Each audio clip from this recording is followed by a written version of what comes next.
2025 ഇവിടെ അവസാനിക്കാണ്. ഏതിനും നിങ്ങളെ കൂടെ ലൈഫിൽ നിന്ന് ഒരാളുണ്ടാവും. ഏത് രാവിലെ എഴുന്നേക്കുന്നവരെ ആ ഒരാൾ മെസ്സേജ് പ്രതീക്ഷിച്ചായിരിക്കും. അങ്ങനത്തെ നല്ലൊരു പേഴ്സൺ. ആ ഒരാള് 2026 നിങ്ങളെ കൂടെ വേണമെന്നില്ലേ? തീർച്ചയായിട്ടും. ആ ഒരാൾക്ക് അയച്ചെടുക്കും. തുടങ്ങാമിനി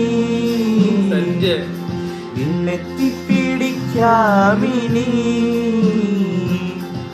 ചുളിവുകളേറെ ഭംഗി പകരും അനുഭവഗാഥ ചായമെഴുതും ഉലയാത്ത തേജസിന്റെ മുഖമേ ഈ മണ്ണിൻ നിധിയാണു നീ.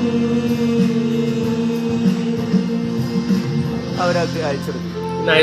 പറ്റുവാണെന്ന് മെൻഷൻ ചെയ്യണം. ചെറുക്കം പാടി അതിന്റെ ഫീല് കംപ്ലീറ്റ് എടുത്തിട്ടുണ്ട്. എനിക്ക് ഇവിടുത്തെ പറയാം.